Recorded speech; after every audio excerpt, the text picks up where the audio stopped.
我叫楚风，是这颗星球上的最后一位元婴修士。2000年前，域外天魔入侵蓝星。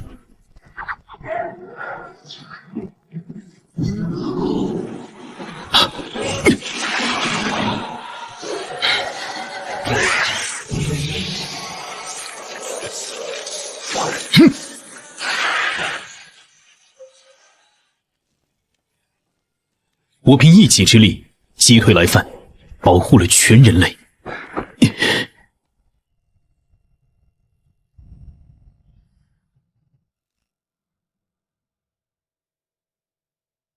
啊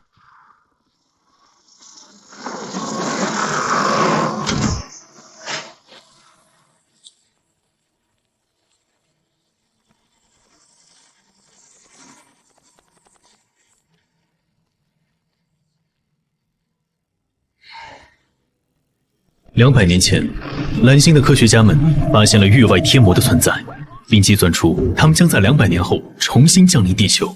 与此同时，人们也发现了我的存在。从那以后，我成了全人类唯一信奉的神明。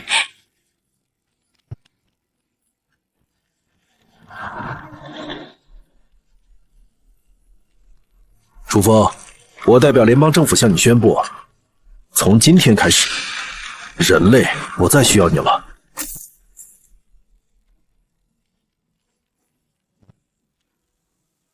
你说什么？啊！你想干什么？不许动！不许动！就在上周，人类太空联合舰队正式成立，目前已经拥有2000艘恒星级战舰，不管是域外天魔还是外星人，人类都不用害怕了。太空联合舰队，哼，真是可笑！你们以为凭借科技力量就可以驱逐域外天魔？恒星级战舰采用核聚变推进，同时还装备了次声波氢弹、高能粒子束，不管域外天魔多么强大，都不会是我们的对手。一群天真的家伙，域外天魔远没有你们想象的那么简单。行了，楚风，你还想扩大恐慌，让全人类相信你的鬼话，好继续霸占盘古山？霸占？盘古山属于公共资源，任何人不得私自占用。楚风，限你24小时内拆除道观，即刻下山。拆除道观，让我下山？神明大人万岁！感谢神明大人，拯救了全世界。我们永远不会背叛神明。当年你们可不是这副面孔啊！楚风，念在你曾经拯救过世界的功劳上，只要你离开盘古山，我们依然还认你这个英雄，否则等待你的只有死路一条。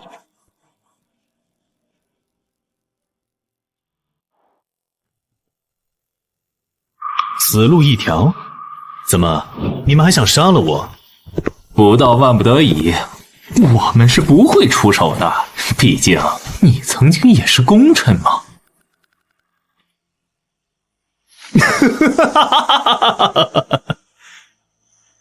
就凭你们也想杀我？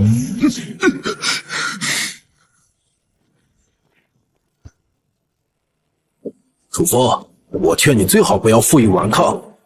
我们既然有把握对付域外天魔，收拾你易如反掌。是吗？我倒是想看看你们是怎么收拾我的。这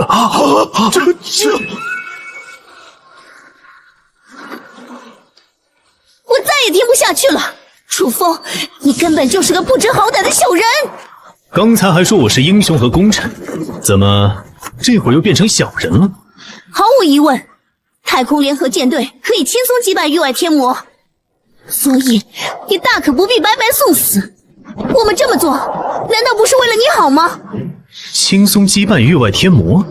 到底是谁给你的勇气？我明白，身为一名修仙者，你不能正确认识到人类科技发展的强大，这一点我们不怪你，可你不该为了逞强拒绝我们的一片好意。所以你们的好意就是让我拆了自己的道观，然后赶我下山。楚风，你不要误会，刚才我已经解释过了，盘古山属于国家资源，个人无权占用。不过你毕竟是有功之臣，只要离开这里，我们会补偿你一大笔钱。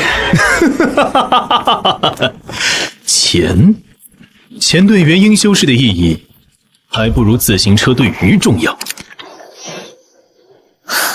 楚风，不得不说，我对你刚才说的话非常寒心。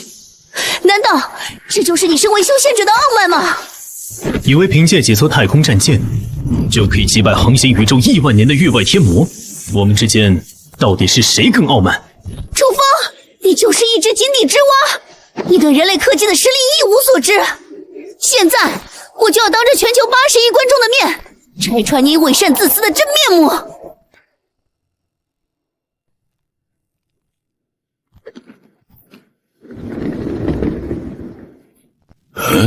我怎么感觉人家楚风才是占理的那一方呢？楚风毕竟是拯救过蓝星的大英雄，官方对他这么强势，会不会有些太过分了？唉，时代变喽。小时候学校还号召我们向大英雄楚风学习呢，官方这么做也太不厚道了。有一说一，我要是楚风，早就不吃牛肉了。楚风能坚守2000年，简直就是圣人。对啊，吃水不忘挖井人。如果当年不是楚风出手相救，说不定全世界早就毁灭了。虽然太空联合舰队是无敌的，但并不意味着我们要抹杀楚风的功劳。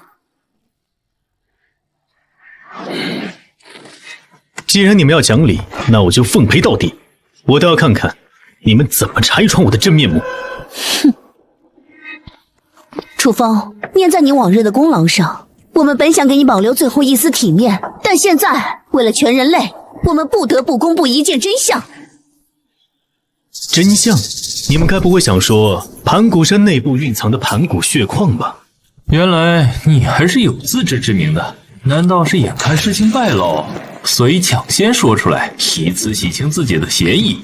洗清嫌疑？先别急着给我扣帽子，待会儿谁是小丑还说不定呢。接下来就让我来揭开一个尘封1000年的秘密。楚风，你可知道这是什么东西？当然知道，这是盘古血矿石。那么现在请你告诉我，盘古血矿石最主要的作用是什么？盘古血矿石来自盘古山的地下灵脉，相传乃是盘古开天辟地时留下的一滴精血所化。矿石内部蕴含的精气可以助人延年益寿，甚至是长生不老。矿石内部蕴含的精气可以助人延年益寿，甚至是长生不老。什么？这东西居然可以让人长生不老？难怪楚风不愿意下山，原来是想独占盘古血矿石。这么说来，老头子我也可以长生不老了。谁要是阻止我长生不老，我就跟谁拼命！把楚风赶下山！盘古血矿属于全人类！什么狗屁英雄，原来不过是个自私伪善的小人。楚风，事已至此，你还有什么话想说？你霸占盘古山足足2000年，为的就是让自己一个人独享长生。你根本就不是什么救世英雄，而是一个彻头彻尾的伪君子。独享长生，果然是一群天真自大的蠢货。你们真的以为长生之道是这么容易就能得到的？楚风，不要再狡辩了！你霸占盘古山2000年，是板上钉钉的事实。盘古血矿应该用来造福全人类，而不是为了满足你的个人私欲。楚风，我们原本不想走到这一步，如今的局面完全是你自作自受。我仅代表联邦政府剥夺过去200年以来人类授予你的所有荣誉。既然如此，那我还给你们。我从来就没有想过要从你们手里得到什么狗屁荣誉，这些东西都是你们强加给我的。奉我为神明的是你们，如今把我推下神坛的还是你们。这个楚风简直太嚣张了，明明贪得无厌，还装作一副可怜的样子。亏我刚才还替他说话，真是瞎了眼。王八蛋，谁敢挡老头子我的长生之路，我跟他拼了！果然是一群天真自大的蠢修士，真不要脸啊！你们真的以为长生之道是这么容易就能得到的？狗急跳墙了。真相大白，楚风，你还有什么好说的？所谓的保护蓝星，不过是你独吞盘古山血矿石的幌子罢了。笑话！我要是想独吞，早在2000年前就动手了，何必等到现在？那是为了掩盖你的狼子野心。你既然可以击败域外天魔，为什么不一鼓作气，彻底消灭他们？还不是为了养寇自重，好名正言顺地霸占盘古山吗？说的太对了，楚风，你不是元婴修士吗？消灭域外天魔对你来说很难吗？你根本就是故意的，这种小把戏瞒不过我们。看来你们已经蠢到无可救药了。楚风，不管你是英雄也好，小人也罢，无论如何，你都要给我们一个说法。哦，你想要什么说法？说来听听。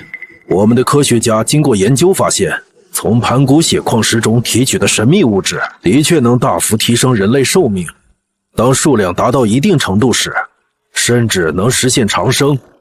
请你解释一下，2000年以来，为什么你一个人独占盘古山，而不是让他们流入民间，造福全人类？我已经解释过了，长生之道没有你们想象的那么简单。想利用盘古血矿石实现长生的人，最后只会白白丧命。仅凭一面之词就想让我们相信你？楚风，天真的人明明是你。楚风，凡事都要讲证据。我们从实验室得到的数据，都是经过反复验证的事实。在你没有拿出足够有力的证据前，我们只能认为你在撒谎。看来为了夺取盘古血矿石，你们连最基本的道理都不讲了。也不知你们是真傻，还是装傻。楚风，你这话什么意思？没什么意思，我不过是想提醒你们，别以为经过200年的科技发展，有了几艘太空战舰，就可以把1000年前的古人当成傻子。他们没有你们想的那么笨。楚风，有什么话直说就是，别绕来绕去，混淆视听。哼，很简单，既然盘古血矿石可以让人长生不老，为什么古往今来的帝王将相最后都死了？秦皇汉武、唐宗宋祖这些雄才大略的君王，难道他们不想永远活下去吗？公元前221年，秦始皇统一天下，为了追求长生之术，他派方士徐福携300童男童女远赴海外仙岛，求取不老药。汉武帝刘彻大肆任用方士开颅炼丹。唐太宗李世民年轻时讥笑秦皇汉武迷信长生，晚年却沉迷方士炼制的金石散，最后活了不过50岁。如果盘古血矿能让人长生不老的话，为什么这些帝王最后都死了？很简单，封建社会处于冷兵器时代，对于你这种修仙者来说，人间帝王根本不敢向你索要盘古血矿石。我纵然敌得过千军万马，可我敌得过天下人吗？更何况是2000年。楚风，别想强词夺理了，你就是欺负古代科技水平落后，所以仗着修仙者的身份为所欲为。可惜在强大的现代科技面前，就算你是元婴修士也不堪一击。闭嘴！这里就属你认知最低，发言最蠢。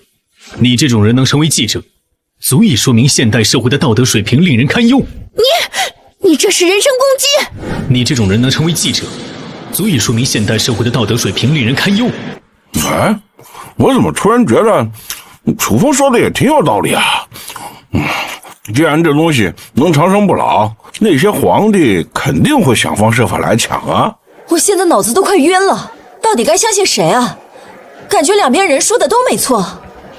哼，年轻人终究是年轻人，3言2语就被别人蛊惑。这个楚风既然是修仙者，那他肯定使了什么瞒天过海的法术。再说了，科学家在实验室里亲自测试出来的结果还能有假？你们到底是相信科学，还是相信一个妖言惑众的骗子？打倒一切牛鬼蛇神！科学真理万岁！相信科学的扣一。对不起，这波我沾楚风，毕竟人家活了2000年，就算是一头猪活了2000年，说的话肯定也有含金量。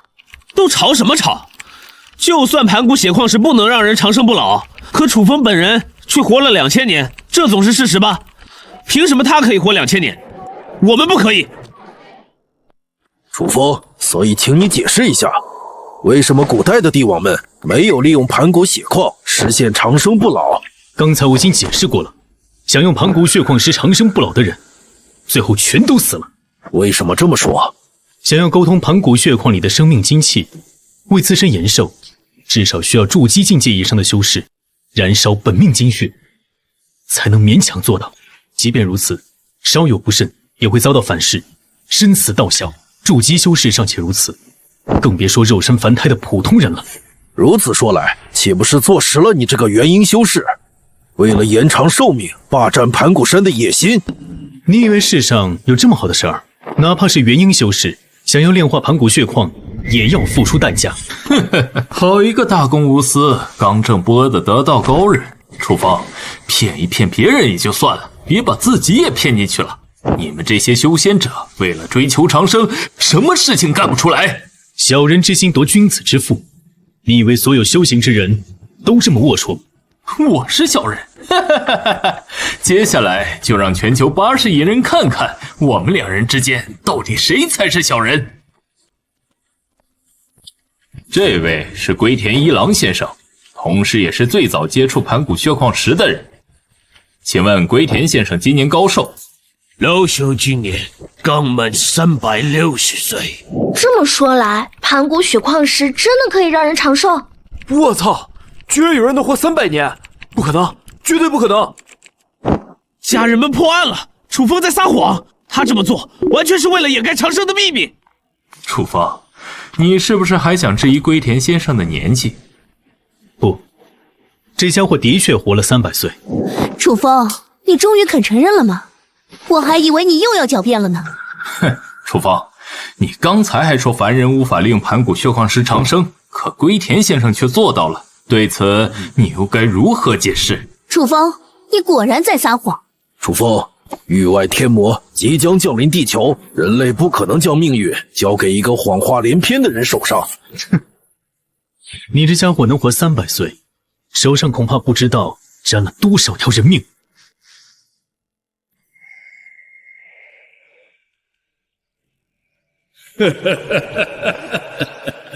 楚风，我不许你这么污蔑龟田先生。龟田先生是享誉全球的慈善家，就连太空联合舰队都接受了他的资助。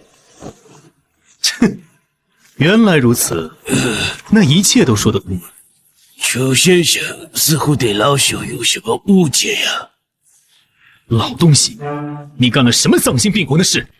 难道以为我不知道吗？像邱先生这样的得道高人，也会凭空污人清白吗？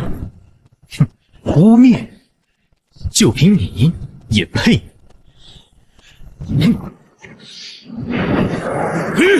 报告，快把我下来！楚风，快把龟田先生放了，否则后果你承担不起。楚风已经动手了，陈先生，你们还在等什么？快调集太空联合舰队，彻底消灭楚风，救下龟田先生！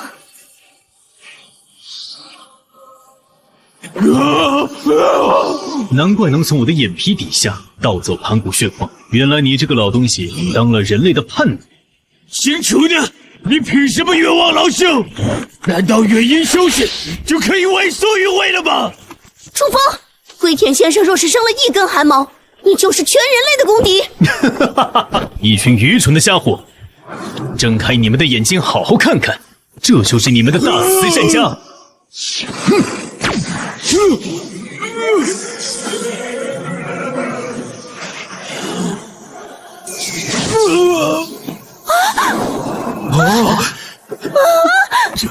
刚刚那道影子是是什么东西？看上去好像是一头怪物。有什么大惊小怪的？不过是一头中阶天魔罢了。啊，那就是域外天魔！我操，原来真的有域外天魔！域外天魔不是还没来吗？龟田先生可是全世界有名的慈善家，他怎么会和城外天魔有瓜葛？我原本以为2000年前的那场大战后，域外天魔全部被我驱逐到星空深处，没想到他们居然在蓝星留下了一头余孽。既然如此，他为什么会出现在龟田先生的身体里？因为这个家伙和域外天魔做了交易，所以才能窃取盘古血矿中的力量，延长寿命。什么？楚风，你死到临头了，还想拖龟田先生下水，好一出栽赃陷害、狗急跳墙的戏码！说得对，楚风害怕龟田先生将长生的秘密泄露，所以想杀人灭口。真是一群蠢到无可救药的家伙。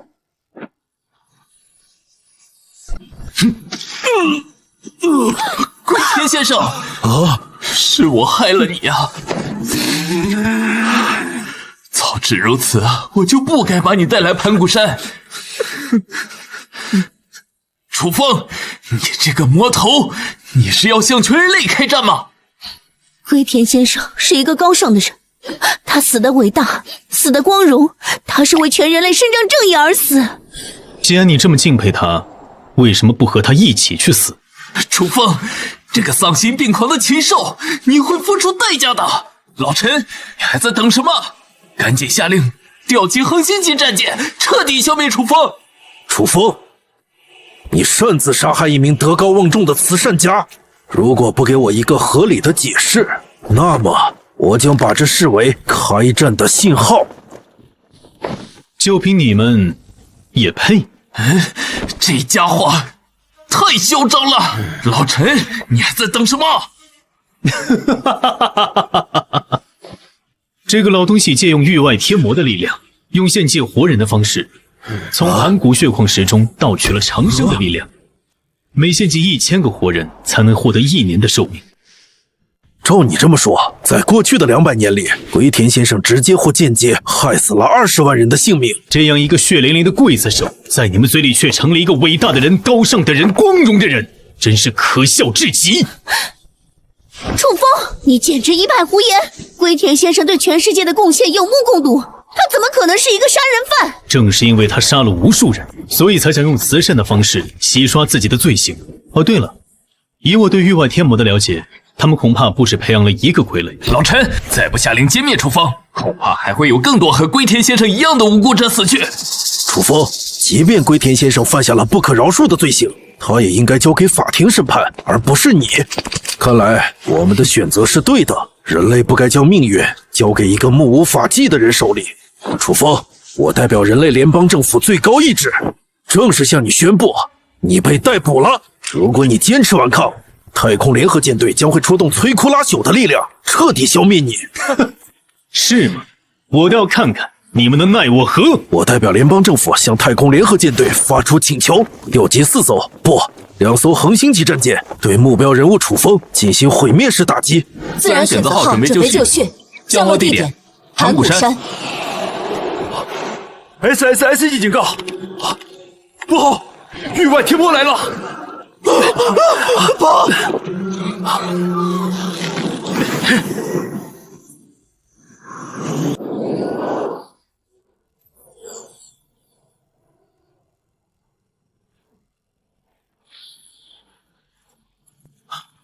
域外天魔居然提前来了！哎，那是什么？这是……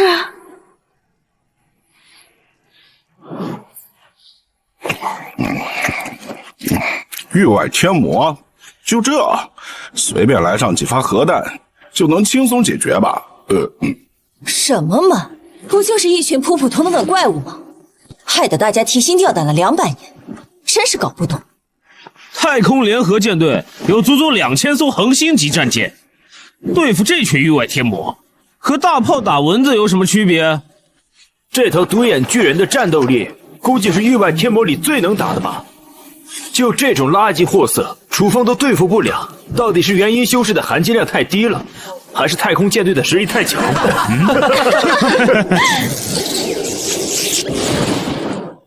域外天魔比预想中的时间来得更早，看来他们比2000年前更强大了。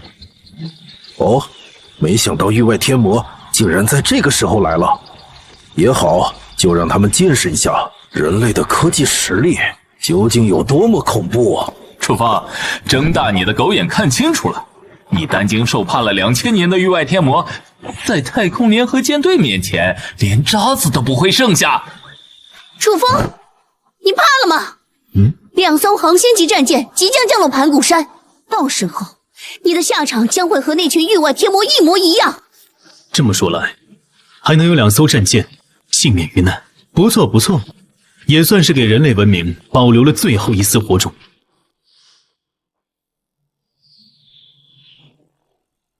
舰长，作战指挥部传来指挥，1分钟前，域外天魔出现在海王星轨道附近。等了200年，那群域外天魔终于来了吗？战队全体已进入战斗姿态，我们是否回援？不用了，总部既然没有发出危险信号，说明域外天魔这个层次的生命体不足为虑，估计1个小队就可以全歼他们。舰长说的太对了，我们足足发展了200年的科技，域外天魔充其量就是一群妖怪罢了，轻而易举就能消灭他们。我们现在的当务之急是尽快赶到目的地，逮捕罪犯楚风。舰长，楚风毕竟是元婴修士，战舰真的可以抓住他吗？元婴修士又如何？不过是个2000年前的老古董罢了。他就算再强，难道还能上天不成？恒星级战舰的打击范围可是整个太阳系。楚风，我劝你不要轻举妄动。最新消息显示，联合舰队将在5分钟内解决域外天魔。另外，2艘战舰已穿越大气层，封锁了整个地面高空，你逃不掉的。放心，我不会离开这里的。我要亲眼看到你们是如何为自大傲慢付出代价的。哼，死到临头了还在嘴硬。楚风，我看你是害怕的连逃跑的勇气都没了吧？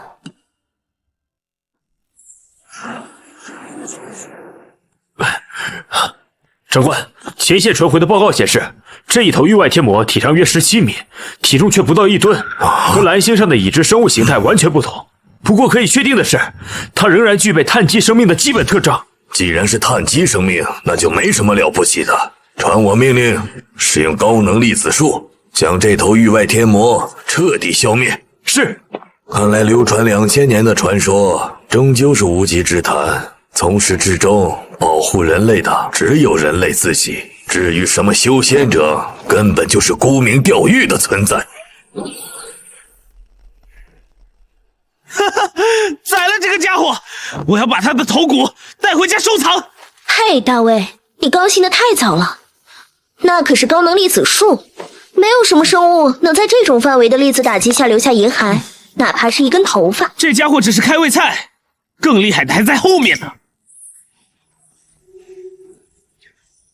怎么可能？这家伙居然消失了！Holy shit！ 究竟发生什么了？这家伙居然躲开了粒子束的攻击 ！Shit！ 我们遭到袭击了！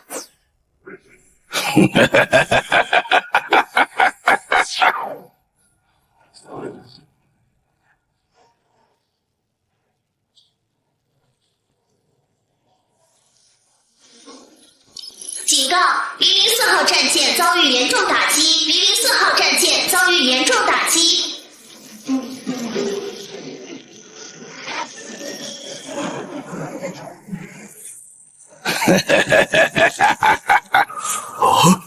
每一艘恒星级战舰都是用纳米级的聚变约束材料打造，可以耐受1万摄氏度以上的高温，居然这么轻松就被对方毁了。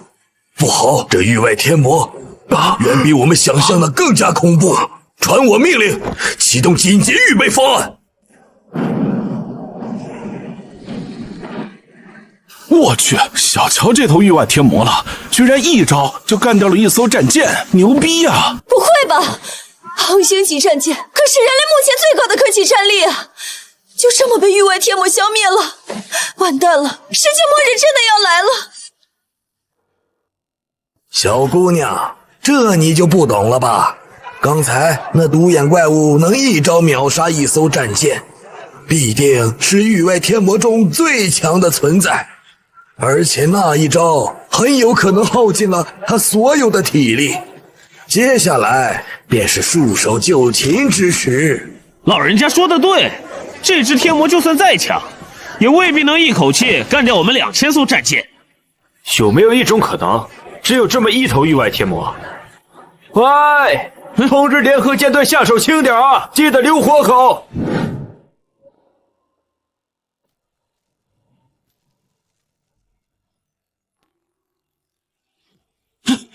域外天魔果然是强大的地外生命，赶快通知联合舰队，捕捉一头活体进行研究。伟大的魔神大人，您虔诚的子民恭候200年，终于等到您的降临。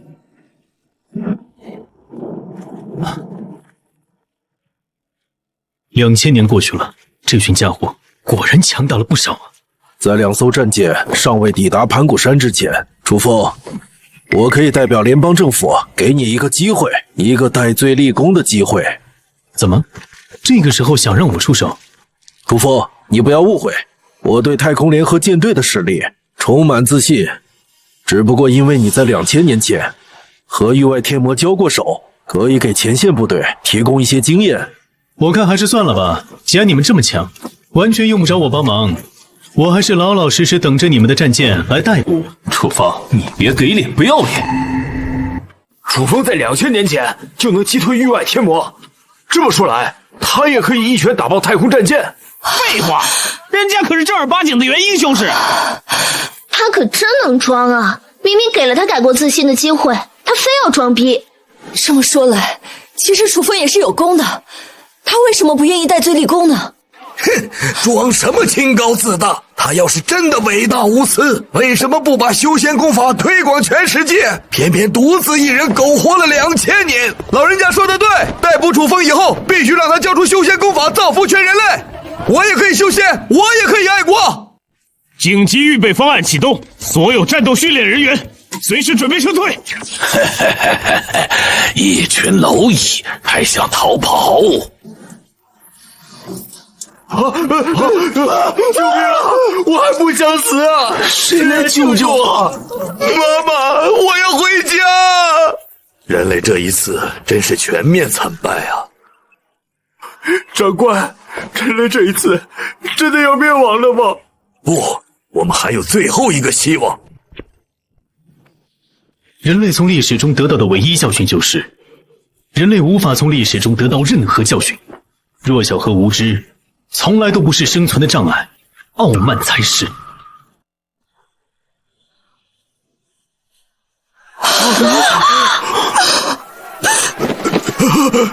一只域外天魔全歼了整个舰队！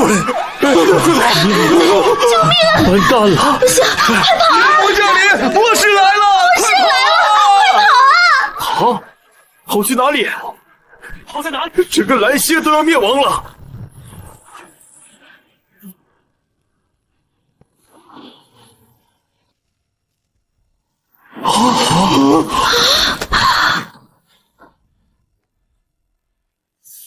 联合舰队覆灭，人类文明岌岌可危，自然选择号恐怕是最后的火种了。传我命令，战舰调转方向，目标逃离太阳系。调转战舰方向和自然选择号的方向相反。我们的目标是逃离太阳系，保留人类文明的火种。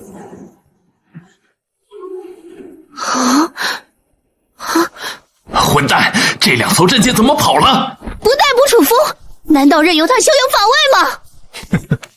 还想着抓我呢？域外天魔收你们来了！楚风，你闭嘴！早知道你没安好心，没想到大战关头你还在泼冷水。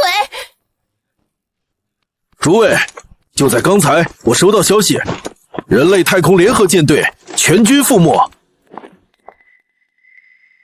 老臣，你在说什么胡话？太空联合舰队的实力足以摧毁整个太阳系，怎么可能全军覆没？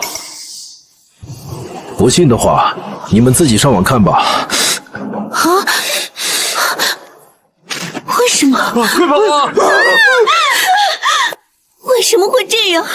世界末日要来了吗？不，我们还有最后的希望。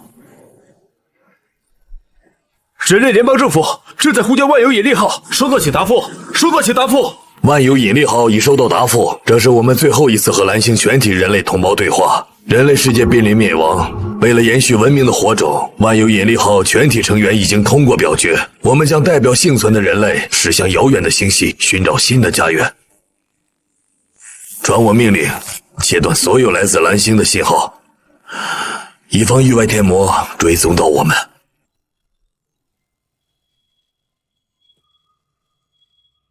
混蛋！万有引力号居然临阵叛逃，简直是一群懦夫！好了，事到如今再说这些已经没有任何意义。当务之急，应该赶紧让自然选择号返航。返航？开什么玩笑！那群该死的家伙恐怕早就飞出了太阳系。很简单，把他们骗回来就是。骗？你想怎么把那群家伙骗回来？难道你们忘了还有一个活了2000年的家伙吗？王老，你的意思是告诉自然选择号，楚风已经击退域外天魔，重新恢复了世界秩序，就像2000年前一样，是吗？不错，我正有此意。为了让自然选择号心甘情愿地返航，我们甚至可以宣布赦免他们的叛逃罪行。这样一来，那群蠢货一定会迫不及待的返航。自然选择号返航以后，最多只能承载2000人逃离蓝星。到时候，我们又该如何分配这2000个名额呢？当然是让我们这些贵族和财阀上船。我们可是全世界最强的精英，只有我们才有资格代表人类保存文明的火种。诸位，与其像丧家之犬一样逃离蓝星，不如和我龟田家族合作，一同侍奉魔神大人，如何？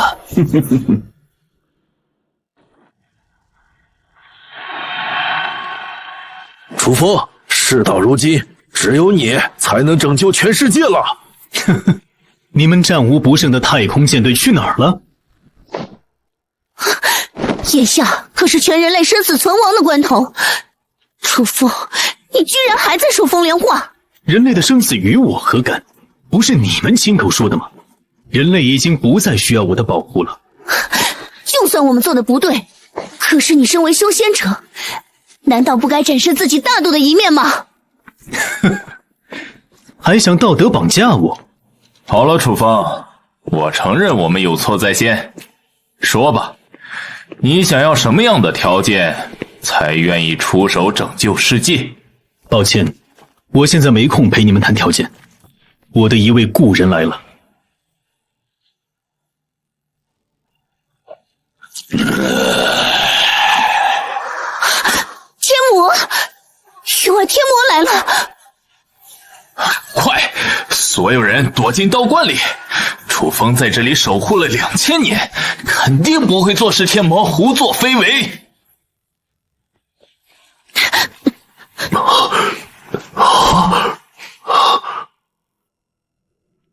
楚风，没想到过去了2000年，你居然还没死。等等，既然你没死，为什么不在星空与我一战，反倒让那群愚蠢的人类充当炮灰？就凭你，也配当年一战？本座斩你父亲项上人头，如探囊取物。你一个小小中阶天魔，也敢在本座面前叫嚣？至于那群人类为什么要去送死，我只能说，一切都是咎由自取。楚风，我没听错吧？你可是这颗星球的守护神，怎么会眼睁睁看着那群弱小的人类送死？守护神吗？2000年前的确是，可现在人类已经放弃了神的庇护。我好像明白了，楚风，我可不可以理解为，就算我杀光了这个星球的人类，你也不会感受我，是吗？随你便，不过千万别让血脏了我的道观，否则死。放心吧，我知道你有洁癖。救命啊！我还没尝过人类的滋味呢。楚风，求求您救救我！我不该对你出言不逊，我有错，请你饶了我吧！你不是知道错了，而是知道自己要死了。楚风，你混蛋！你可是修仙者，怎么能见死不救？呸！体内如此污秽不堪，叫我如何下得去口？天魔大人说的对，千万别吃小女子，小女子一身妇科病，吃了只会让您拉肚子。是吗？人类可真是可糟啊！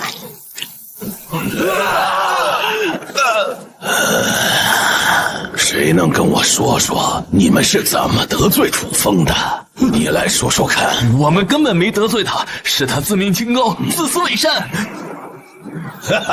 楚风，我没听错吧？堂堂一代元婴真君，居然成了这群蝼蚁口中的小小之辈。他明知太空联合舰队不敌天魔，非但没有出手阻止，反而坐视舰队覆灭，如此小人，便是元婴修士又如何？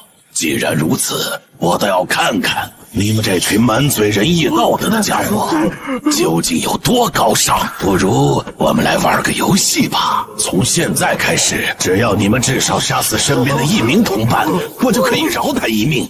如果在场没有人被杀，我可以保证你们每一个人都可以活着离开这里。游戏开始。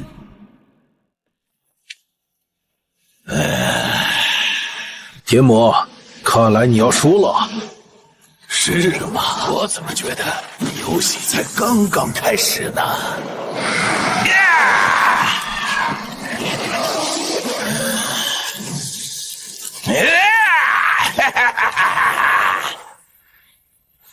楚风，你怎么在这儿？废话，这是我的地盘，难道我不该在这里？坏了！楚风没死，咱们谋划了2000年的大计要落空了。没有长老出手，咱们根本打不过楚风啊！完了，要死在这里了！都给我闭嘴！楚风如果想动手，你们还能活着出现在这里吗？楚风，你为什么不打我们？是不是看不起我们？楚风，难道因为我们几个是终结天魔，你不屑于出手？楚风，我承认你很强，如果我们一拥而上的话，你未必能全杀光吧？楚风，你过来呀！2000年过去了，没想到你们还是一群白痴。楚风，你应该不会干涉我们的游戏吧？随便，不过别超过10分钟，我到点该洗睡了。诸位，我们的游戏可以继续了。这群人类看上去似乎很美味呀。游戏好啊，我也想玩游戏。时间不多了哟，你们只剩10分钟了。大家别怕，只要我们团结一心，谁都不要动手，游戏就赢了。对，所有人都沉住气，不要轻举妄动，千万不要对自己人下手，让这些天魔阴谋得逞。哟，还挺团结的嘛！看来是我低估你们了。既然如此，不如加大一点赌注吧。天魔，你又想搞什么鬼？我们一族已经占领了这颗星球，人类很快就会被消灭。就算你们赢了这场游戏，他也活不了多久。不过，你们当中有谁杀死了最多的同伴，我可以考虑将他收为奴隶，替我们豢养人类。什么？诸位，千万不要听信天魔的鬼话。我们的科技力量还没有完全被摧毁，仍然有一战之力。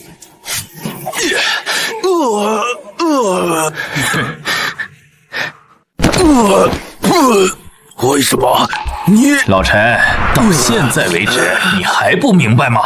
人类已经没有了退路。混蛋！你这个叛徒，天魔根本信不过。对不住了，老陈。为了保存人类文明最后的火种，我只能这么做了。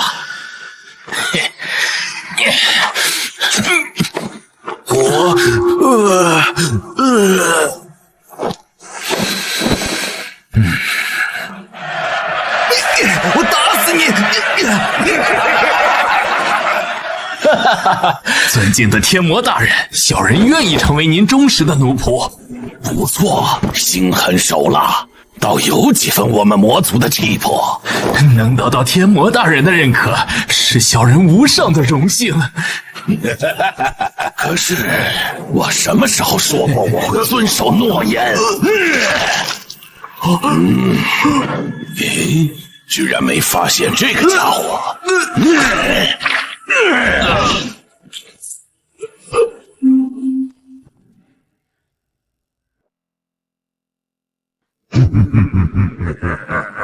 哎呀，这群人真笨呐！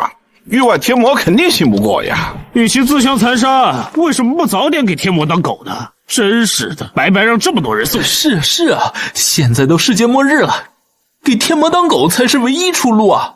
我看我们的军队还是不要抵抗了，连太空联合舰队都没了，挣扎又有什么意义呢？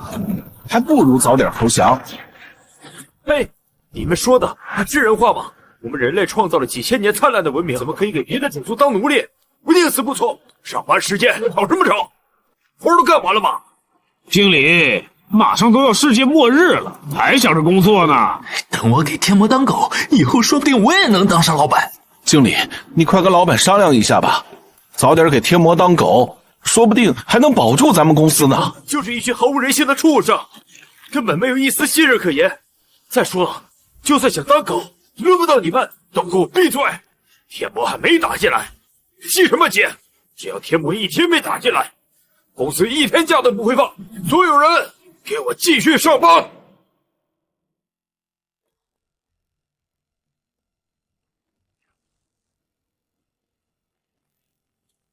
楚风，既然你不再庇护人类，那我们之间便没有必要生死相向了。至于往日仇怨，一笔勾销吧。哦，连杀父之仇也不报了？魔族不讲血缘，族群利益高于一切。果然是一群冷血的家伙。楚风，你我之间虽不再为敌，不过魔族既然入主蓝星，这盘古山上的盘古血矿石却不能被你一人霸占。就凭你们几个蝼蚁，也敢觊觎盘古血矿石？哼！楚风，你太嚣张了！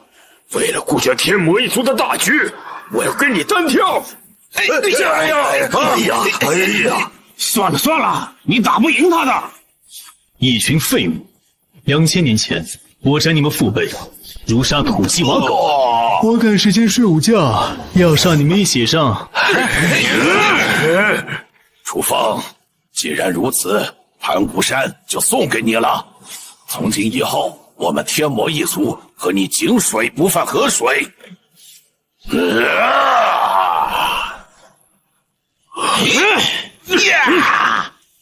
等等，我有说过要让你们走了吗？楚风，你这句话什么意思？我说过，你们可以随便杀人，我不会阻拦。不过，你们不该弄脏了我的道观。哼，我可是有洁癖的人呢。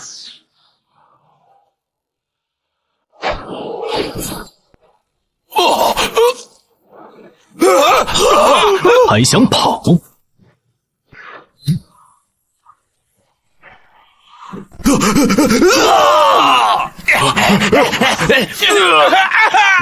还想监视我？一头域外天魔就能轻易消灭整支太空联合舰队，楚风这家伙居然一口气干掉了5头天魔。我们过于低估了楚风的实力，以至于酿成无可挽回的损失。这是联邦政府迄今为止犯下的最大错误。王老，别这么悲观，我们还有机会。从目前的形势判断，楚风应该不会再站在人类这一方了。王老，为了人类文明的延续，我们是时候考虑一下龟田先生的建议了。难道你也想背叛人类，甘愿做天魔的奴隶？为了生存，这些都是必要的牺牲。这群天魔根本没有道义可言，即便给他们当牛做马，最后也不会有什么好下场。人类文明要想延续，谁都靠不住，只能靠自己。神仙打架，凡人遭殃。我们人类夹在楚风和天魔之间，想要继续生存下去，必须小心翼翼。不过，眼下的当务之急应该是赶紧召回自然选择号啊！战舰已经驶入阿尔法8人马星系，距离目标补给行星还有4.1光年，预计在127年内抵达。舰长，是否确认航向？确认航向，127年才能完成一次补给。找到真正的新家园，又要花费多少年呢？但愿我们的子孙后代可以生活在绿洲之中。舰长，蓝星方向传来了一段高频段信号，是否接受？这是最后一次接收蓝星信号，就当是我们的离别宣言吧。万有引力号恐怕也收到了类似的信号，听听看，他们想说什么。自然选择号全体成员，我代表人类联邦政府最高意志向你们宣布，人类危机已经得到有效解决，蓝星重新恢复了和平安定的秩序，请你们尽快返航，回到母亲的怀抱。那头独眼巨人就是消灭联合舰队的罪魁祸首，可是他居然被楚风一剑就杀了。难道说域外天魔被楚风消灭了，世界恢复和平了？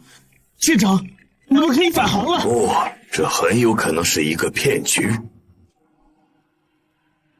自然选择号的叛逃，对于蓝星人类文明而言，是一个不可饶恕的罪行。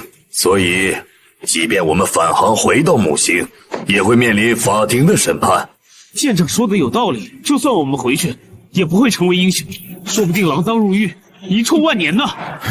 我们的子孙后代也会背上叛徒的骂名。经过高层内部多次讨论，我们认为自然选择号的叛逃是在特殊历史时期的特殊产物，是基于延续人类血脉的天然选择。因此，我们将对全体舰队成员进行无条件赦免，你们将不再是罪犯，而是荣归故里的英雄。爸爸，你什么时候回来呀？儿啊，在外面一定很累吧？什么时候回家呀？我们认为自然选择号的行为不应该被视为一种叛逃，相反的，这是人类史上一次无与伦比的伟大壮举。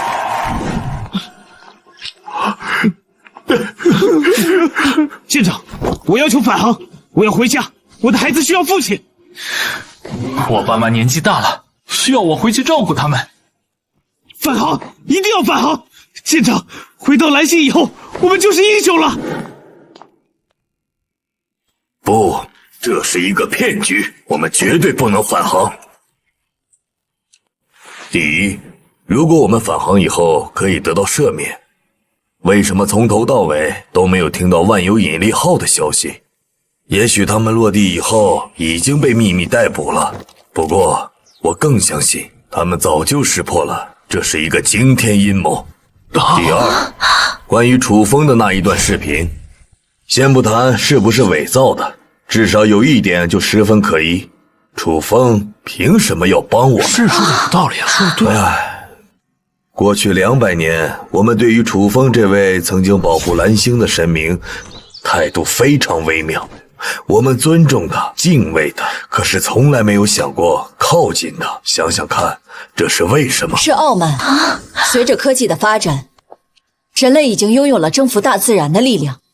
尤其是在太空联合舰队成立以后，这种傲慢让我们充分相信，人类不必再借助一位1000年前古人的力量去对抗域外天魔。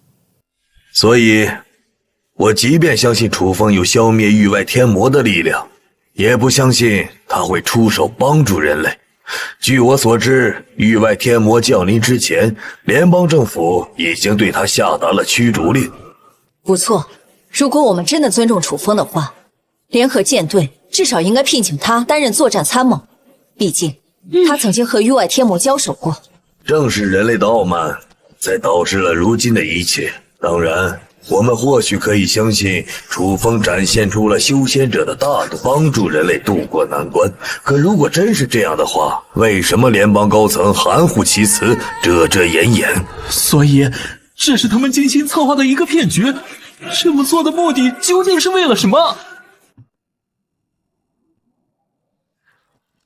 只有恒星级战舰才有大规模跨越太阳系的可能。自然选择号一旦返航，就会被某些人鸠占鹊巢，成为他们逃往蓝星的工具。殷舰长果然好手段，一番话滴水不漏，让我们大家差点都信了。欧阳舰长，你这话什么意思？这是我最后搬到定一山的机会了，必须牢牢抓住。殷舰长，我刚刚已经让技术人员分析过了，联邦高层发来的所有信息都是真实的，没有任何伪造的成分。欧阳舰长，我知道你平时对我的工作多有不满，可你不应该为了发泄个人私怨，就把这种情绪带到工作中来，这是不对的。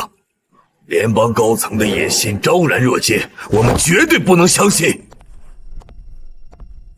我看是为了实现你个人的野心吧。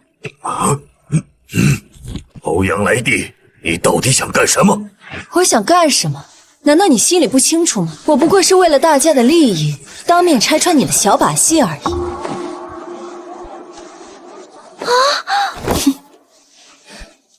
自然选择号叛逃蓝星后，你就是这艘战舰里的最高领导人，甚至可以说独裁者。可一旦返航，你就什么都不是了。你担心高层剥夺你的权利和光环，让你失去现在的一切，所以你才苦心上演了这场戏，骗取大家的信任。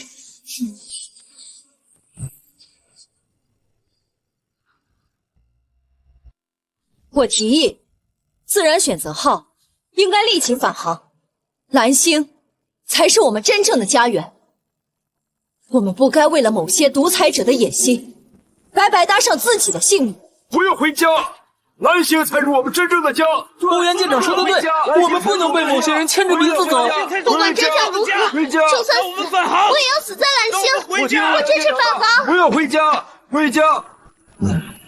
也许这样的结局是人类早已注定的，希望全都交给你们了。万有引力号与丁一山的行为严重违背了战舰全体成员的利益，我提议即刻撤销丁一山自然选择号战舰舰长身份，战舰立即返航，回到我们的故乡蓝星。蓝星！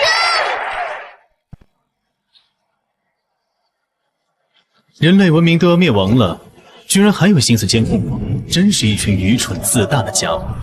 2000年的坚守，到头来不过是一场笑话。我还是老老实实待在盘古山修炼，不问世事，图个清静算了。伟大的魔神，现在已经有越来越多的人类高层投靠我们，您将拥有数不尽的奴仆。人类这群蝼蚁对我们一族的修行毫无帮助。如果不是为了用来对付楚风，你们连成为奴隶的资格都没有。魔神大人所言甚是，我们人类能给您当狗，真是至高无上的荣耀啊！幸好楚风对人类还抱有一丝怜悯，否则他早就大开杀戒了。你们要好好利用这一点，趁早将他从盘古山赶出去。只有得到盘古血矿石，我们天魔一族才会更加壮大。魔神大人横渡宇宙而来，可谓无所不能，为什么不直接干掉楚风？蠢货！你以为我们不想吗？楚风的实力深不可测，只有长老级别的天魔才有资格和他交手，高阶天魔以下的存在，在他面前就是送死。我明白了，所以我们必须好好利用舆论战用人类的情感捆绑楚风，让他有力也使不出。你们人类虽然实力弱小，可论起不要脸，在全宇宙都是赫赫有名的。魔神大人过誉了。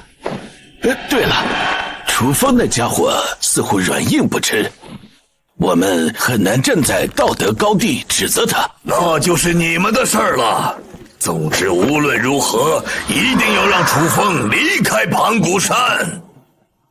嗨，我们一定不会让魔神大人失望的。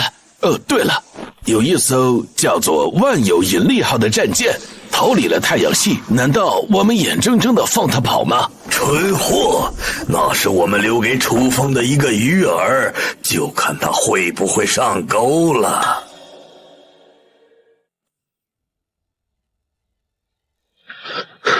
联邦政府3月2日最新通电，叛逃蓝星的自然选择号战舰及2000名战舰成员，在联邦高层及社会各界人士的感召下，自觉罪孽深重，诚心悔过，即日起返航。我们有望借助自然选择号战舰，运送少量人类逃离太阳系，寻找宇宙中的新家园。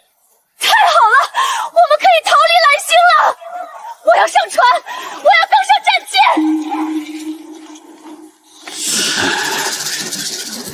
懂不懂什么叫尊老爱幼啊？应该让我这个老人家登上战舰，你们这些年轻人抢什么抢？老逼的，都这个时候了，还想倚老卖老？你都活了一把年纪，还没活够是吧？机会应该让给我们这群年轻人，我们才是人类的希望和未来。就是啊，我们年轻人才是希望。你们全在放屁！我大孙子才是祖国的花朵，人类的未来，他才应该登上战舰。当然了，为了照顾我孙子，我也要上去。去你的！你孙子考试门门不及格，以后就是个废物！闭嘴吧，老东西！老娘撕了你的嘴！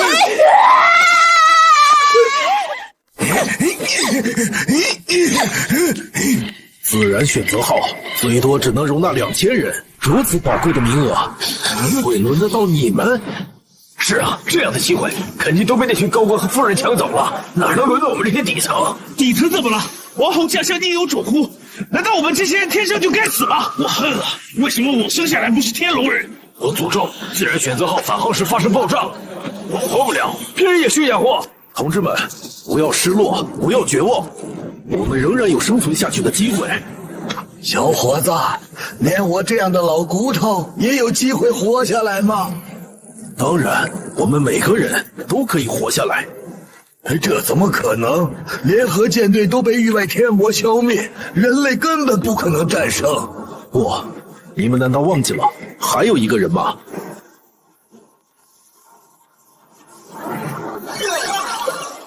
楚风！楚风打败了天魔，他可以拯救我们。楚风是人类最后的救星，虽然联邦政府一而再再而三地伤害了他，但在天魔降临时，他并没有选择助纣为虐。这说明楚风没有抛弃人类，他对我们还有一丝怜悯之心。我们应该发自内心、真诚的、虔诚的去爱他。我们只有毫无保留地奉献一切爱意，才会感化神灵，拯救世界。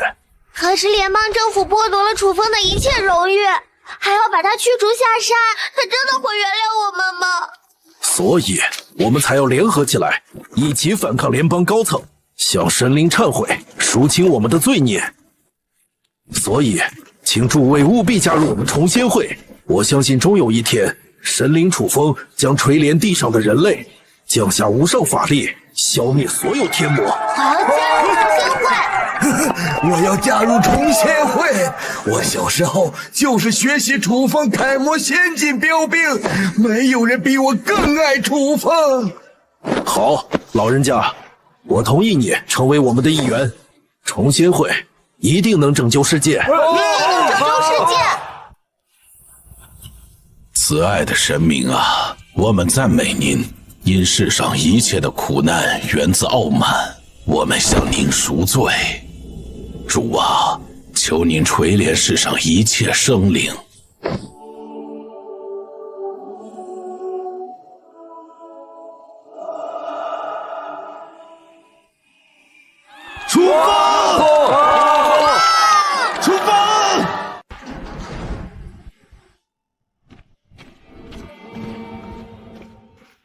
经联邦高层一致决定，为了保证最大的公平，自然选择号的2000个逃生名额将全部由抽签决定。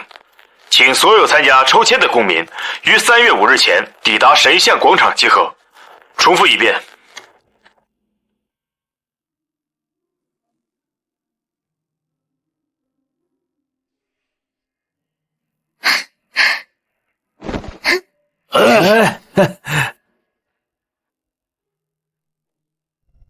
领袖，您找我。联邦高层又在玩鬼把戏了，通知所有成员，绝不可贸然前往神像广场。所谓的公平抽签，不过是个引诱幸存者一网打尽的阴谋罢了。是。另外，派人通知一下重仙会吧。虽然我们理念不同，但彼此的目的都是为了拯救世界，所以为了保存有生力量，一定要提醒他们，千万不要落入联邦高层的圈套。高层已经成了天魔的走狗，根本信不过。至于楚风那个高高在上的仙人，更加信不过。人类唯一的出路就是依靠自己的力量。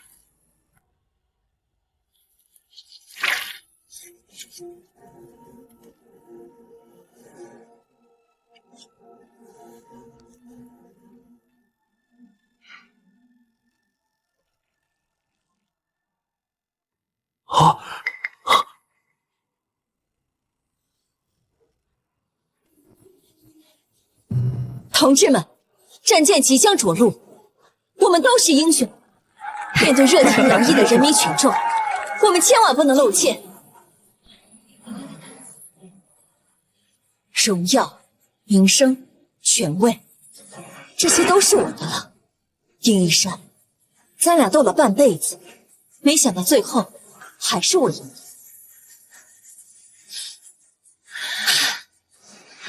我的同胞，我的人民，我欧阳来帝又回来了！混账，给我下来！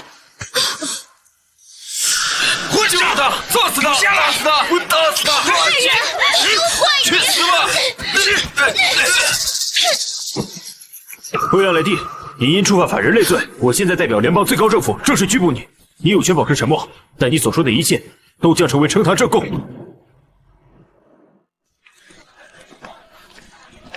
叛徒！你们这群叛徒！不是人类的叛徒，他们给我出来！叛徒、懦夫！纳税人花了这么多钱，是让你们当逃兵的吗？一群不要脸的东西！你们个个都该枪毙！怕死的人就别参加联合舰队，就是因为你们这样的败类太多了，所以我们才会输给天魔。丁一山啊，丁一山，这次又被你说中了。人类真是一群邪恶的生物。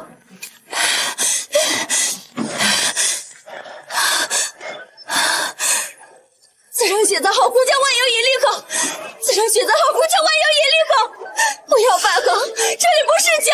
不要反抗，这里不是家！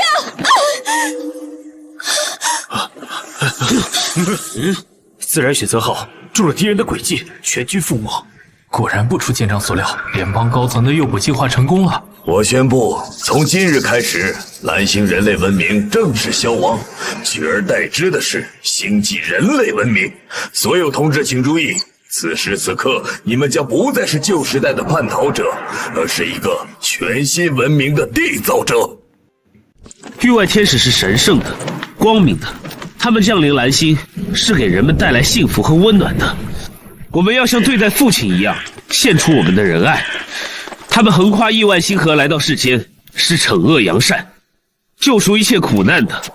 我们要严厉抵制重仙会、自由互助会、逃难之家等非法组织，他们是旧时代的余孽。任何一位有良知的蓝星公民，都应该回归幸福和睦的新社会。域外天魔降临第3年，预想中的人类灭亡并没有发生，世界各地仍有大量幸存者，他们在这个时代艰难求生。唯一不同的是，他们已不是这个星球的主人了。天魔一族既到我的实力，不敢踏足盘古山，但他们从未放弃从世界的其他遗迹中寻找盘古血矿石。我知道，总有一天他们会卷土重来。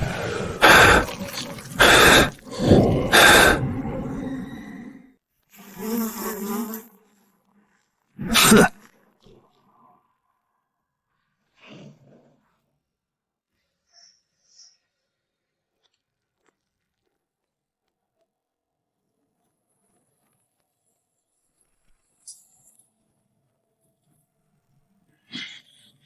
短短3年，人类内部分裂成了各个派系，其中以联邦高层为首的投降派，彻底沦为域外天魔的走狗，就连天魔这个称呼都变了，成了他们口中救苦救难的天使。一派是人类自由互助会组织，他们对联邦高层的无耻行径感到厌恶，同时也对我在这场灾难中的袖手旁观愤怒无比，所以他们将希望寄托在了人类自己身上。自由互助会的原身是一个隐秘的科学组织，他们内部的科学家通过对天魔残骸的研究，发现极少数的人类可以吸收天魔一族的力量，蜕变为半人半魔的存在，他们称之为怪人。另一派是重仙会，据说里面的成员都是我的信众。这群人从古代道家遗留的典籍中发现了一些修仙功法，并将其与科技力量结合，形成了一个全新的现代修炼体系。晚辈携重仙会众弟子叩见神灵大人。叩见神灵大人。我不过是个平平无奇的修炼者而已，担不起神灵这么大的名头。不愧是神灵大人，明明强得过分，却还是这么谦虚。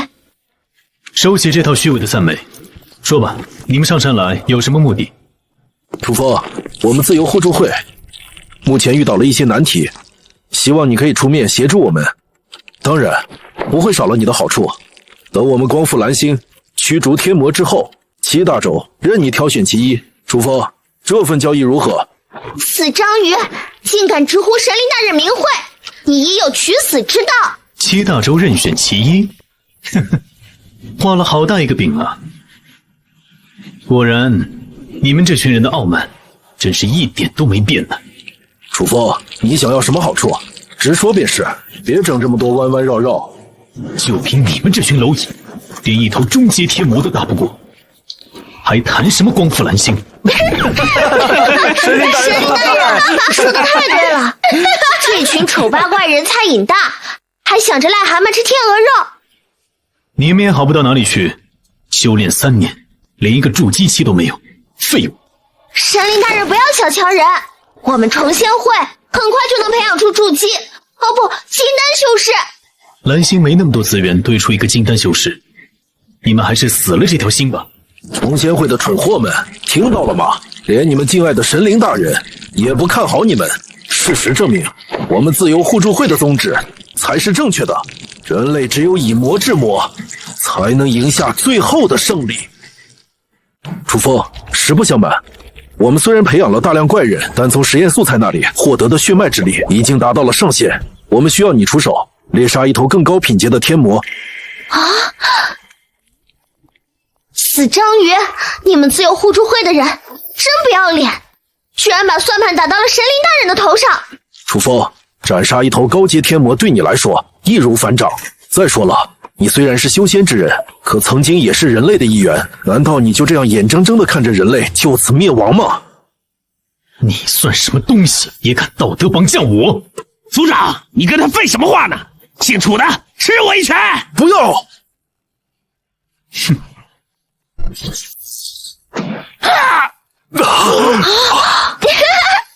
好死！30年河东，30年河西。楚风，咱们走着瞧。你们怎么还不走？神灵大人，我等苦练3年，好不容易学会了御剑术，这才刚上盘古山见到您老一面，哪能这么快就走啊？你们也想来我这儿打秋风？瞧神灵大人说的，我们可是您虔诚的信徒啊！这种缺德事，我们绝对不敢。神灵大人，我们都是发自内心的爱您啊！今日上山，只为一睹神灵真言。神灵啊，低头亲吻我的左手，换取被宽恕的承诺。神灵大人，我们都是受过专业训练的，一般情况下是不会做这种事的。这么说，你们都是为了朝圣而来？对对对，纯粉丝行为，绝不上升到任何团体。不过嘛，神灵大人要是能赐下几本金丹元婴的功法，那自然是再好不过了。哼，你还真敢要啊！神灵大人放心，以我们的资质，习得仙法后，必定让宠仙会日益壮大，到时候信众遍布全球，您就可以享受无穷无尽的香火啦。我修仙至今从未享用过一丝香火，我对香火一点都不感兴趣。你们从哪儿来回哪儿去吧。神灵大人，您不能这样，只要人人都献出一点爱，世界将变成美好的人间。再不滚下山，休怪我动手了。只要神灵大人一日在蓝星，我等一日不离盘古山，宁死不悔。既然如此，你们的算盘恐怕要落空了。神灵大人此言何意？蓝星已被人类和天魔搅得乌烟瘴气，不宜久留。我很快就要离开这里了。啊！神灵大人，您这是要飞升了吗？飞你个头！我不过是想换个修行之地罢了。神灵大人，您飞升了，千万要记得带上我们啊！老话说得好啊，一人得道鸡犬升天啊！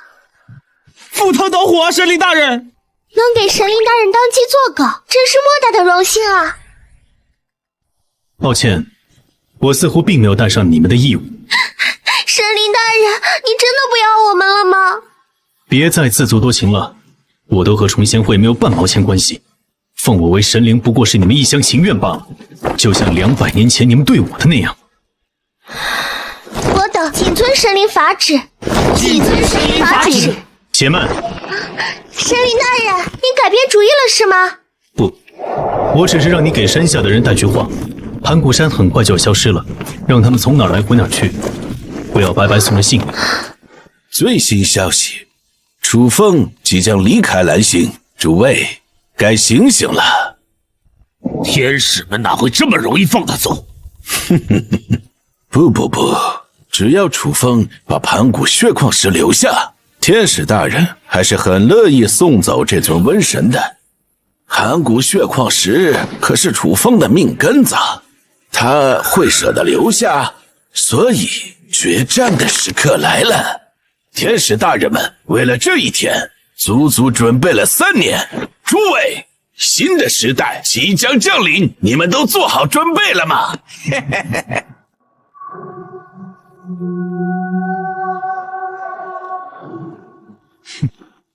这些家伙还真是沉得住气啊，足足让我等了3年。不好，域外天魔打上盘古山了，大家快跑啊！快跑啊！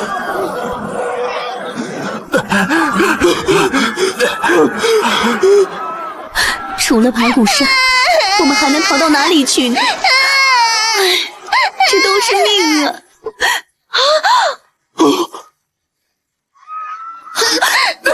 别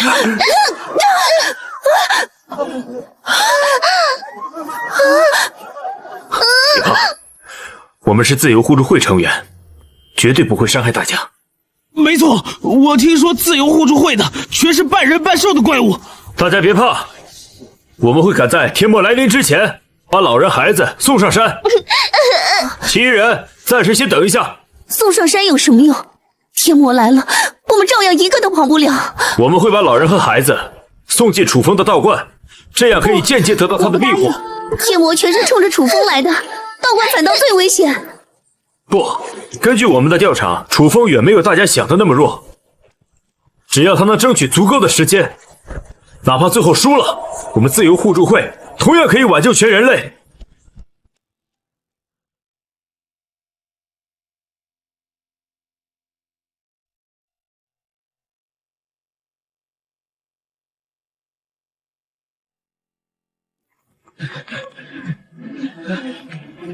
不要和天魔正面交锋，楚风会替我们牵制住对方。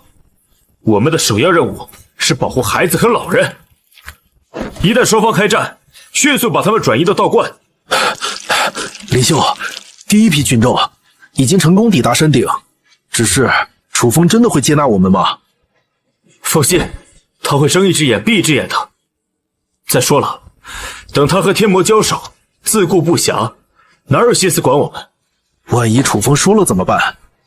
楚风没那么容易输，不过最好的情况是2败俱伤。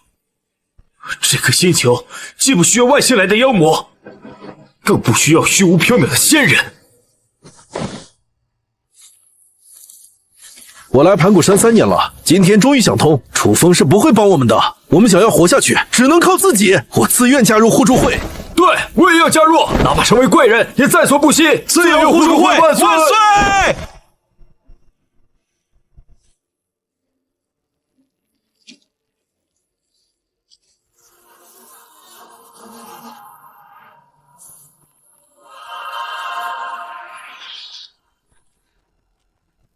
帮助群众这种好事，怎么能少了我们重献会呢？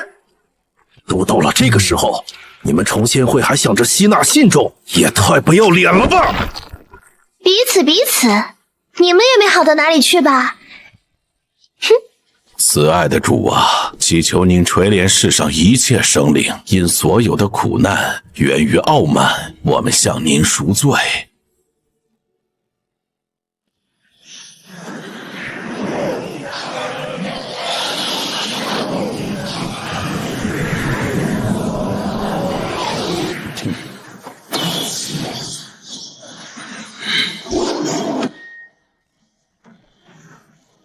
楚风，我们听说你要离开蓝星，今日特来送送你。既然是送我，何必摆出这么大的阵势？废话少说，楚风，你要离开，我们不会阻拦。不过你得把盘古血矿留下。哼！区区一个高阶天魔，也敢在本座面前叫嚣，让你们长老来！楚风，既然如此，你我各让一步，这盘古血矿3-7分成如何？怎么才7成？2-8分成如何？这已经是我们的极限了，还想1-9？楚风，你不要欺人太甚！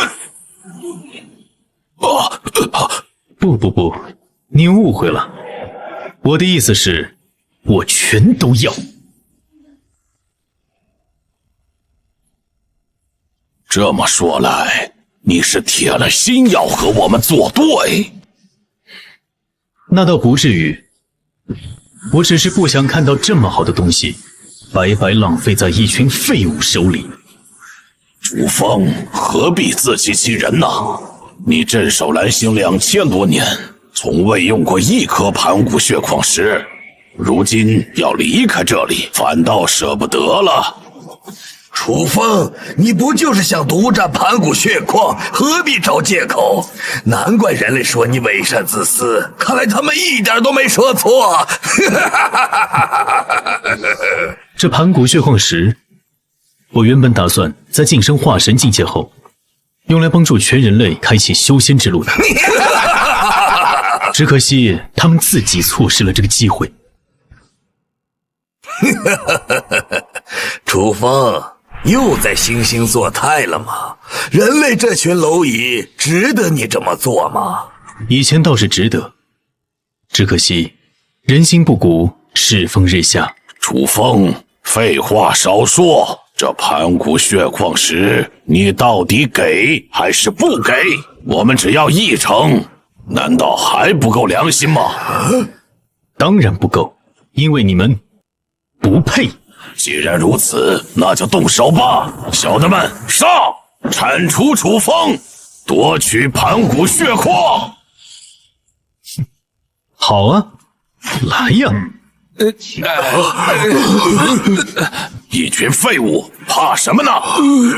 他区一个元婴，镇守蓝星2000年，寿元将近，油尽灯枯。长老说的对呀，楚风已经不行了，大家一起上，他未必能在法力耗尽前杀光我们。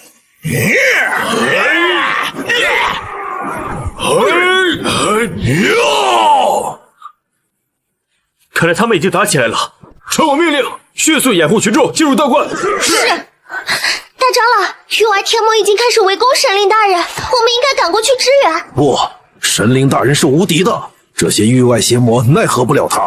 我们现在要做的是抓紧时机，吸收更多信徒，绝不能让自由互助会抢占先机。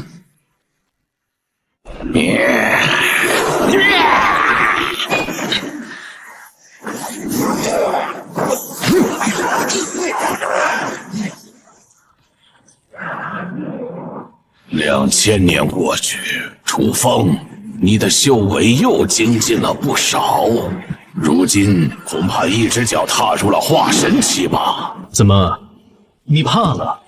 我族纵横宇宙万年，岂会怕你一介人类修士？小小楚风，在我族长老面前也敢淫言狂吠！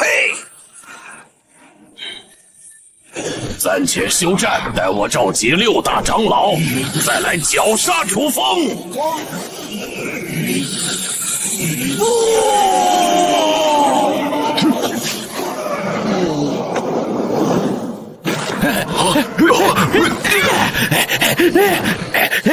想跑，晚了。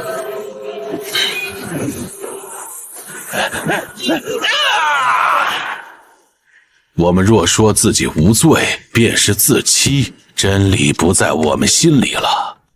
愿全能的神灵垂怜我们，赦免我们的罪，引领我们达到永生。诸葛浩，你们的神灵马上就要战死了，你居然还有心情在这里吸收信徒？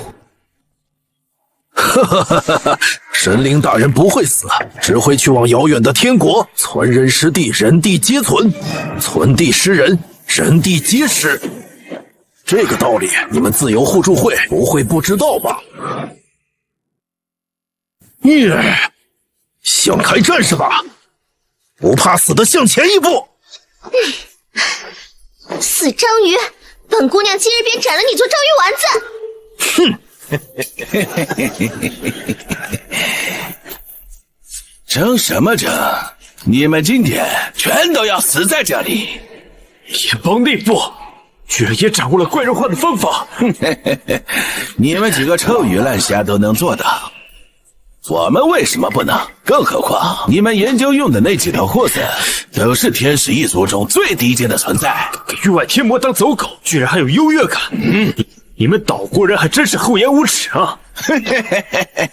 把他的脑袋给我摘下来！感动领袖者，死！怎么回事？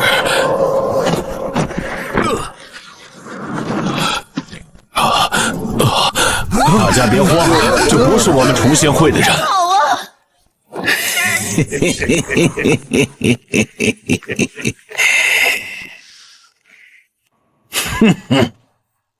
好啊！他长老死了！你们这群魔鬼，迟早会受到神灵的惩罚！一群蠢货！你们的神灵已经自身难保了，杀光这些旧时代的余孽，一个不留！大家不要怕，我们是为了正义而战，哪怕死了，也会前往天堂。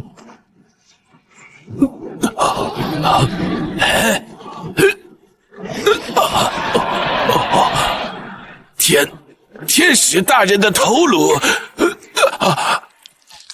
这是神迹啊！无所不能的神灵大人终于出手了！神灵大人万岁！8个，所有人跟我上山，配合天使一族杀了楚风那个混蛋！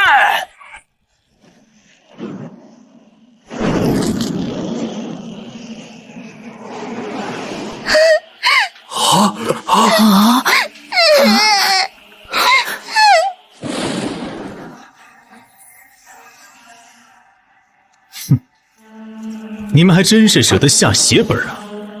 为了消耗我的法力，让这些低阶天魔白白送死。为了我族大计，做出一些小小的牺牲，又有何妨？楚风，我最后再问你一句：只要留下盘古血矿石，我们便放你飞升而去。我说了很多次，我不是飞升，只不过是想离开这个鬼地方。楚风，我不管你是飞升还是搬家，盘古血矿石必须留下。好吧，我现在改变主意了，91分成怎么样？几位长老，你们还在躲什么呢？楚风法力消耗殆尽，已是穷弩之末，我们6人合力必能杀了他。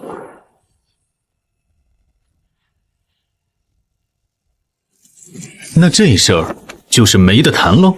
楚风，整个宇宙里，你是我见过最愚蠢的修仙者。为了人类这一群蝼蚁般的存在，你苦苦坚守了2000年，到头来落得孤家寡人一个。怎么，你的道心破碎了吗？楚某一生行事，何须向他人解释？你跟他废什么话呢？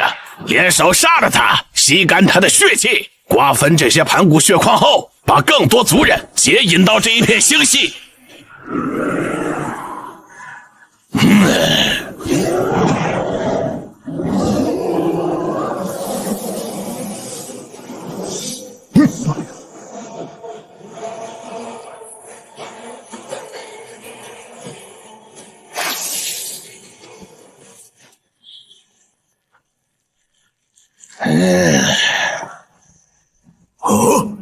不好！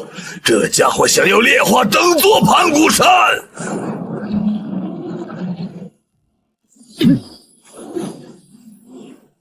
这家伙恐怕是个邪修，居然连我们的力量也想吸收。这座古镇恐怕2000年前就被布置在此处。好一个歹毒的楚风！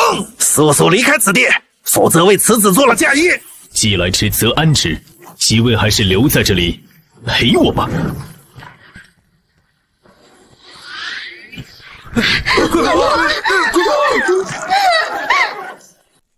此子居然突破了化神期，我都不是对手，快逃！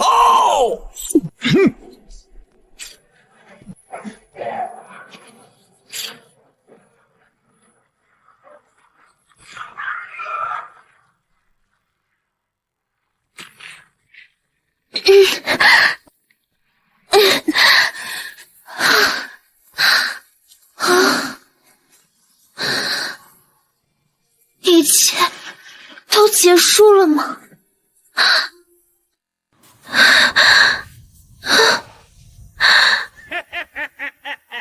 哟西，所有难缠的家伙全部死！哈哈哈哈哈！从今以后，这个星球由我们龟田家族说了算。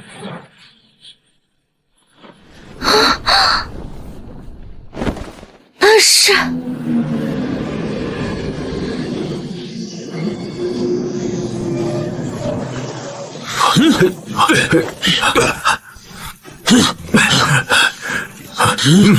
天魔被消灭了，修仙者死了，崇仙会自由互助会联邦高层也死得差不多了。没想到我们逃难之家才是最后的胜者。看来当初骗回自然选择号真是一个再正确不过的选择呀。孩子，加入我们吧！新一代蓝星文明将由我们逃难之家建立。旧时代的余孽，不知死活的东西。不用管他，先派人收集长老级天魔的残骸。有了这些东西，我们以后一定能培养出最强大的怪人。另外，如果能找到楚风的遗体就更好了，从他的身上或许能发现更多的秘密。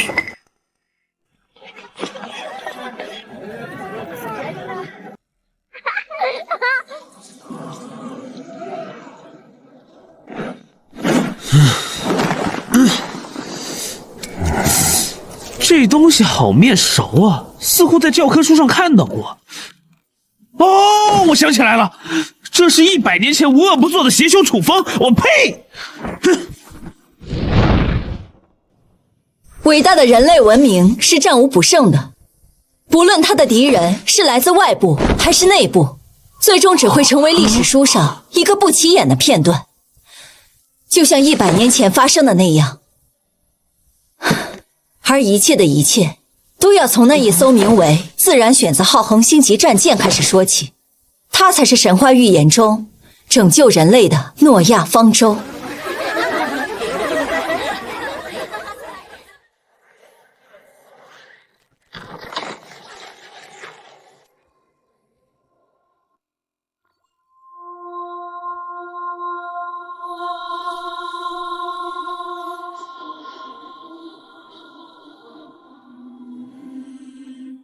咦，我居然闭关了这么久啊！只怪当年那群天魔太弱了。导致盘古血矿石中残余的力量太多，我根本吸收不完。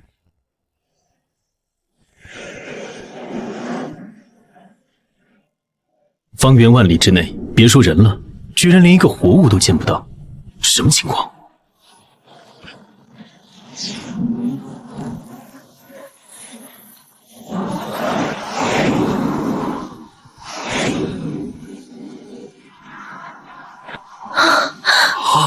这个星球已经不再适合任何生命居住，你们能活到现在，也不知付出了多大的代价，居然连语言都退化了。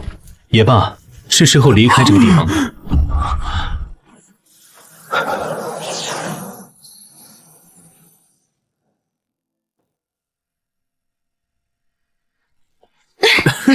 真是太好了！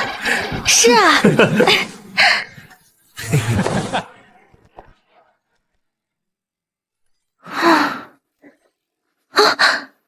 这是一颗生命宜居的星球。天哪，我们终于找到了第2颗母星。我们终于不用在宇宙中流浪了。我没做梦吧？这一定是上帝赐给我们的新家园。我还以为第1母星只是教科书里杜撰的故事，看来我错了。快禀报舰长，我们要降落！降落！降落！降落！200多年的流浪史告诉我们，宇宙远没有我们想象的那么和平。这颗星球虽然和我们的母星很像，但并不意味着它适合定居。传我命令，先派出10颗小型探测器，我们必须探清虚实。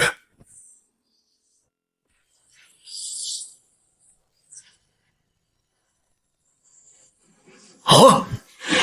我操，这是什么东西啊？好像是一把古代兵器，我在教科书上看到过。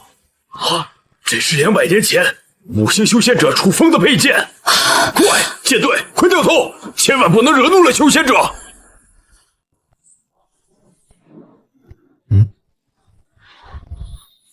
我都搬了这么远的家，居然还能在宇宙中遇到人类，这运气也太差了吧！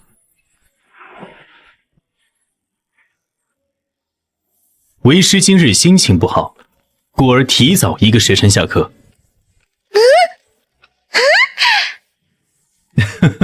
你们玩去吧。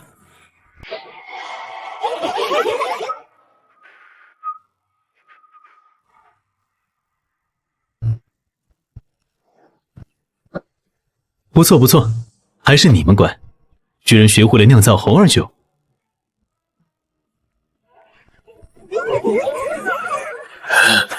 启禀仙人，我们不但学会了酿酒，还学会了别的东西。啊？你们都学会了什么？我们发现呐，只要把石头磨得锋利发亮，不但可以用它赶走林子里的野兽，还可以砍伐死去的枯树。啊！我们还发现，在石头上刻下特定的图案，把我们学会的东西告诉子孙，哪怕过了100年，石头上的图案也不会消失。石头真是世上最好的东西。如果族中发生了大事，我们就在城上打一个结儿，警示后人。谁让你们进化的？谁让你们开智的？不准辨人！不准辨人！不准辨人！听明白了你们！可是仙人，这些都是我们模仿您学来的。好家伙，难道我在无形中创造了一批新猴子？既然如此，这一次我不会重蹈覆辙了。